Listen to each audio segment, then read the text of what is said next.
Hello viewers, আসসালামু আলাইকুম। Defence always update 24 চ্যানেলে সবাইকে স্বাগতম। আবার নতুন আরেকটি ভিডিও নিয়ে আপনাদের মাঝে হাজির হলাম। তো ভিউয়ার্স, আজকে আলোচনা করব সুনামগঞ্জ পৌরসভা কার্যালয়ে নতুন নিয়োগ বিজ্ঞপ্তি প্রকাশিত হয়েছে, সেই সম্পর্কে আলোচনা করব। কিভাবে আবেদন করবেন, পদ সংখ্যা কত, পদের নাম কি, বেতন স্কেল, শিক্ষাগত যোগ্যতা কি কি লাগবে, এইসব বিষয় নিয়ে আজকে আলোচনা করব। ভিডিওটাকে স্কিপ করবেন না, স্কিপ করলে কিছু বুঝতে পারবেন না, শুধু শেষ পর্যন্ত দেখবেন। ভিডিওটা শুরু করার আগে একটি কথা বলে রাখি, যারা আমার ইউটিউব চ্যানেল এখনো সাবস্ক্রাইব করেন নাই অতি তাড়াতাড়ি সাবস্ক্রাইব করে ফেলান, কারণ প্রতিনিয়ত ডিফেন্স এবং সরকারি বেসরকারি চাকরি আপডেট দিয়ে থাকি। তো ভিউয়ার্স, বেশি কথা না বলে চলেন ভিডিওটা শুরু করা যাক। সুনামগঞ্জ পৌরসভা কার্যালয়, সুনামগঞ্জ, এখানে নিয়োগ বিজ্ঞপ্তি প্রকাশিত হয়েছে।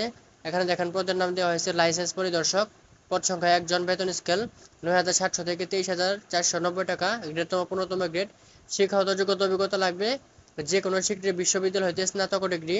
এখানে ২ নম্বর পদের নাম হচ্ছে হিসাব সহকারী, পদ সংখ্যা একজন, বেতন স্কেল হচ্ছে ৯,৩০০ থেকে ২২,৪৯০ টাকা, গ্রেড সংখ্যা ১৬। এখানে শিক্ষাগত যোগ্যতা অভিজ্ঞতা লাগবে স্বীকৃত শিক্ষা বোর্ড হইতে উচ্চ মাধ্যমিক পাস অথবা সমমান শিক্ষাগত যোগ্যতা থাকতে হবে। ৩ নম্বর পদের নাম হচ্ছে নিম্নমান সহকারী, পদ সংখ্যা একজন, বেতন স্কেল হচ্ছে ৯,৩০০ থেকে ২২,৪৯০ টাকা, গ্রেড ক্রম হচ্ছে ১৬তম গ্রেড। এখানে শিক্ষাগত যোগ্যতা অন্যান্য যোগ্যতা লাগবে স্বীকৃত শিক্ষা বোর্ড হইতে উচ্চ মাধ্যমিক পাস অথবা সমমানের শিক্ষাগত যোগ্যতা সহ কম্পিউটার মুদ্রাক্ষরে বাংলা ৩০টি, ইংরেজিতে ৪০টি শব্দে গতি থাকতে হবে। তারপর দেখেন ৪ নম্বর পদের নাম হচ্ছে বিল কার্ড, এখানে পদ সংখ্যা একটি, বেতন স্কেল হচ্ছে ৯,৩০০ থেকে ২২,৪৯০ টাকা, গ্রেড ক্রম হচ্ছে ১৬তম গ্রেড। এখানে শিক্ষাগত যোগ্যতা অন্যান্য যোগ্যতা লাগবে স্বীকৃত শিক্ষা বোর্ড হইতে উচ্চ মাধ্যমিক পাস অথবা সমমানের শিক্ষাগত যোগ্যতা থাকতে হবে। ৫ নম্বর পদের নাম হচ্ছে কার্য সহকারী, এখানে পদ সংখ্যা একটি, বেতন স্কেল হচ্ছে ৯,৩০০ থেকে ২২,৪৯০ টাকা, গ্রেড হচ্ছে ১৬তম গ্রেড। এখানে শিক্ষাগত যোগ্যতা অন্যান্য যোগ্যতা লাগবে স্বীকৃত শিক্ষা বোর্ড হইতে উচ্চ মাধ্যমিক পাস অথবা সমমানের শিক্ষাগত যোগ্যতা থাকতে হবে। এখানে ৬ নম্বর পদের নাম হচ্ছে পাম্প চালক, এখানে পদ সংখ্যা দুইটি, বেতন স্কেল হচ্ছে ৯,৩০০ থেকে ২২,৪৯০ টাকা, গ্রেড ১৬তম গ্রেড। শিক্ষাগত যোগ্যতা অভিজ্ঞতা লাগবে আপনার অষ্টম শ্রেণী পাস, সংশ্লিষ্ট কাজে ২ বছরের বাস্তব অভিজ্ঞতা থাকতে হবে, সার্টিফিকেটধারী গ্রহণকে অগ্রাধিকার দেওয়া হবে।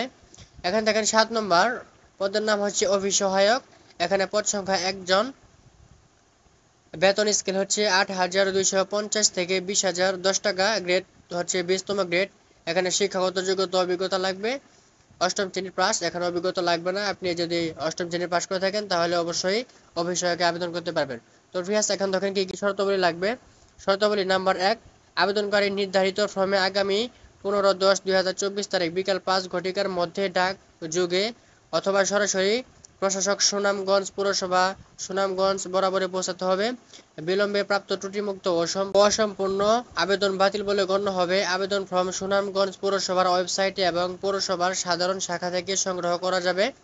২ নম্বর শর্তাবলী হচ্ছে দেখেন, আবেদন ফর্মটি যথাযথভাবে পূরণপূর্বক প্রার্থীর সদ্য তোলা ৩ কপি পাসপোর্ট সাইজের ছবি, সংশ্লিষ্ট ইউনিয়ন পরিষদের চেয়ারম্যান, পৌরসভা শাসক, সিটি কর্পোরেশনের শাসক কর্তৃক প্রদত্ত নাগরিকত্ব সনদপত্র, অনলাইনে জন্ম নিবন্ধন সনদপত্র, জাতীয় পরিচয়পত্র, শিক্ষাগত যোগ্যতার সকল সনদপত্র, চারিত্রিক সনদপত্র ও যোগ্যতা অভিজ্ঞতা সনদপত্র সংযুক্ত করতে হবে। ৩ নম্বর শর্তাবলী হচ্ছে দেখেন, যে কোনো তাফসিল ব্যাংক হতে প্রশাসক সুনামগঞ্জ পৌরসভার অনুকূলে আবেদনকারীকে ৫০০ টাকা অফেরতযোগ্য, অর্থাৎ ৫০০ টাকা আর ফেরত পাবেন না, ব্যাংক ড্রাফট পে অর্ডার সংযুক্ত করতে হবে। ৪ নম্বর শর্তাবলী হচ্ছে দেখেন, নিয়োগের ক্ষেত্রে পৌরসভার কর্মচারী চাকুরি বিধিমালা ১৯৯২ এবং মন্ত্রণালয় কর্তৃক জারিকৃত নীতিমালা অনুসরণ করা হবে। কোটা সংক্রান্ত সরকার কর্তৃক জারিকৃত সর্বশেষ নীতিমালা অনুসরণ করা হবে। এখানে ৫ নম্বর শর্তাবলী দেখেন, প্রার্থীর বয়সসীমা ২০/৮/২০২৪ তারিখ ১৮ থেকে ৩০ বছর হতে হবে। মুক্তিযোদ্ধা, শহীদ মুক্তিযোদ্ধা ও বীরাঙ্গনা সন্তান, ক্ষুদ্র নৃগোষ্ঠী ও শারীরিক প্রতিবন্ধী ও তৃতীয় লিঙ্গের প্রার্থীদের ক্ষেত্রে ১৮ থেকে ৩২ বছর পর্যন্ত শিথিলযোগ্য। ৬ নম্বর শর্তাবলী হচ্ছে আপনার লিখিত ব্যবহারিক পরীক্ষার প্রয়োজন অনুযায়ী উত্তীর্ণ প্রার্থীদের মৌখিক পরীক্ষার সময় সকল সনদপত্রে মূল কপি প্রদর্শন করতে হবে। ৭ নম্বর শর্তাবলী হচ্ছে খামের উপর স্পষ্টভাবে পদের নাম লিখতে হবে।